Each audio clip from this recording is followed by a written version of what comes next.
વરસાદી વાતાવરણ હોય ને એટલે કંઈક ચટપટું ખાવાની ઈચ્છા થાય, પણ આપણે એકના એક ભજીયા ખાઈને કંટાળી જઈએ છીએ ફ્રેન્ડ્સ. તો બનાવો આ રીતે અલગ ટેસ્ટ સાથે ક્રિસ્પી અને સોફ્ટ એવા ડુંગળીના ભજીયા. એકવાર આ રીતથી ફ્રેન્ડ્સ તમે આ ભજીયા બનાવી લેશો ને એટલે બીજા બધા ભજીયા ભૂલી જવાના છો, એટલા સરસ ટેસ્ટી બનીને તૈયાર થાય છે. તો ફ્રેન્ડ્સ આપણે લીધી છે અહીંયા ડુંગળીને આપણે ઝીણી સમારી લીધી છે.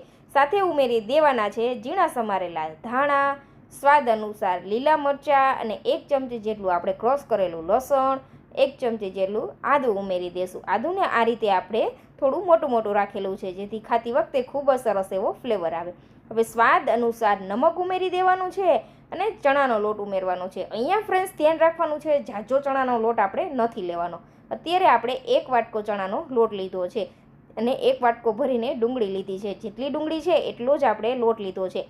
હવે આપણે ડુંગળીમાં લોટને આ રીતે કોટ કરી દેવાનો છે. તમે જોઈ શકો છો ફ્રેન્ડ્સ, સારી રીતે આપણે પહેલાં કોટ કરી દેવાનું. પાણી ઉમેરવાની ઉતાવળ જરાય નહીં કરવાની. એકવાર આ ટ્રીકથી ફ્રેન્ડ્સ તમે આ ભજીયા બનાવશો ને એટલે બધાને ખૂબ જ પસંદ આવશે. બની પણ ફટાફટ જાય છે અને આમાં વધુ શાકભાજીની પણ જરૂર નથી. એટલે વરસાદ આવતો હોય ને ત્યારે તમારે માર્કેટમાં ધાણા, મેથી કે એવું કંઈ ખરીદવું પણ નહીં પડે. તો હવે ફ્રેન્ડ્સ આપણે તેમાં ઉમેરી દેવાનું છે આખું જીરું, થોડો એવો લાલ મરચું પાવડર ફક્ત કલર માટે અને હળદર પાવડર ઉમેરી દેવાનું છે. આની અંદર તમારે કોઈ પણ પ્રકારના સોડા ઉમેરવાની પણ જરૂર નથી.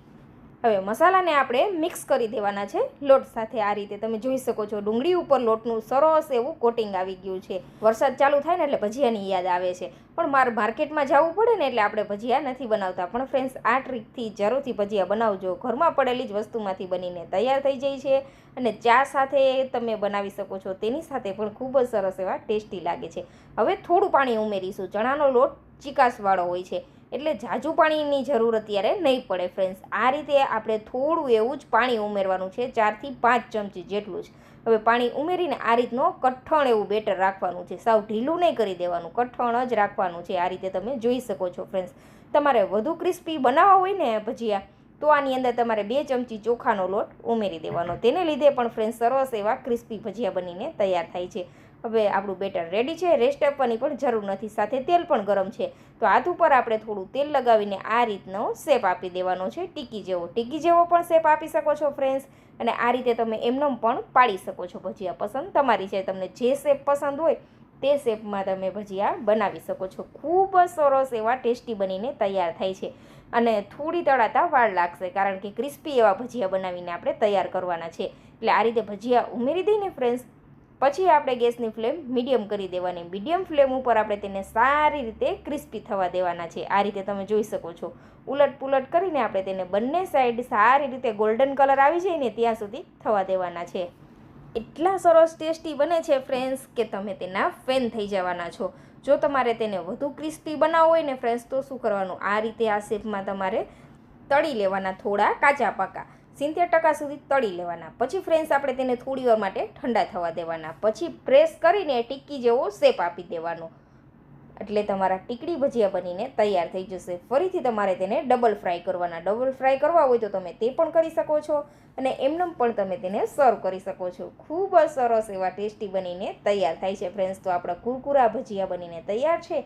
ગરમા ગરમ ભજીયાને ફ્રેન્ડ્સ તમે લીલી ચટણી અને રાજકોટની ફેમસ લીલી મીઠી ચટણી સાથે સર્વ કરશો ને તો ખૂબ જ સરસ એવા ટેસ્ટી લાગે છે. એકવાર જરૂરથી ટ્રાય કરજો. સાંજની ચા સાથે પણ ખૂબ જ સરસ એવા લાગે છે.